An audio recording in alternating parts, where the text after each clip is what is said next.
안녕하세요. 일학기 목사입니다. 세상을 살아가면서 하나님의 말씀대로만 사는 일은 뭔가 부족하고 불안한 것 같습니다.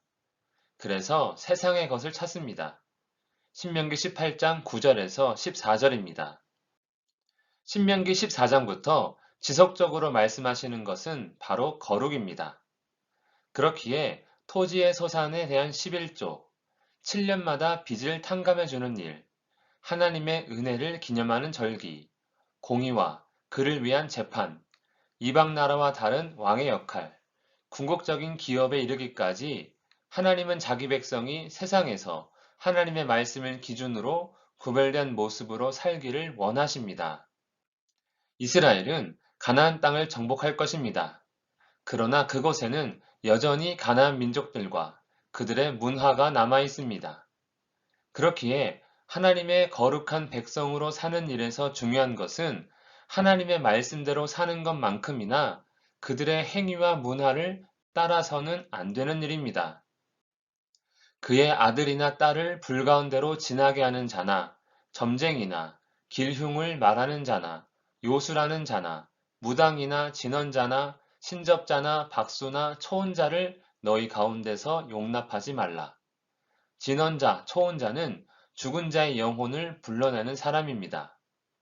하나님께서 따르지 말라고 한 가증한 일들은 누구도 알 수 없는 미래에 관하여 예언하거나 귀신 혹은 죽은 자와의 대화를 가리킵니다. 즉, 하나님을 믿지 못하도록 하는 일들입니다.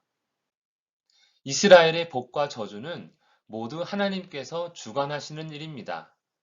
특별히 신명기에서의 기준에 따르면 하나님의 말씀에 대한 순종과 불순종이 이 모든 것을 결정합니다. 그런데 하나님께서 가증히 여기시는 일들은 모두 미래의 복과 저주에 관한 예언들이라고 할 수 있으니 그러한 자들을 모두 쫓아내시는 것입니다. 하나님께서 자기 백성의 거룩함을 위한 조치입니다. 너는 내 하나님 여호와 앞에서 완전하라. 세상에 가증한 것들을 본받지 말고 오직 하나님의 말씀만을 따르라입니다. 그것이 완전한 모습입니다. 복과 저주는 하나님께서 정하시는 일입니다. 그 어떤 사람이라도 불가능하며 그러한 일은 하나님께서 용납하시지 않는 큰 죄악입니다. 하나님의 말씀만을 따르면 뭔가 부족하고 불안한 것 같습니까? 그렇지 않습니다. 그것으로 완전합니다. 이스라엘이 하나님의 말씀을 따르지 않는다면 그 무엇으로도 불완전하며 복이 아닌 저주 가운데 거할 것입니다. 이것은 우리도 마찬가지입니다. 하나님의 말씀을 따라 사는 것으로 불안하며 다른 일들을 찾으며 본받는다면 복이 아닌 저주가 있을 것입니다. 기도하겠습니다. 살아계신 하나님 아버지, 우리의 복과 저주를 위해 세상에 가증한 것들을 찾지 않게 하옵소서. 오직 하나님 말씀을 아는 것과 그 말씀대로 살아가는 것이 오직 복을 위한 길임을 깨닫게 하여 주시옵소서.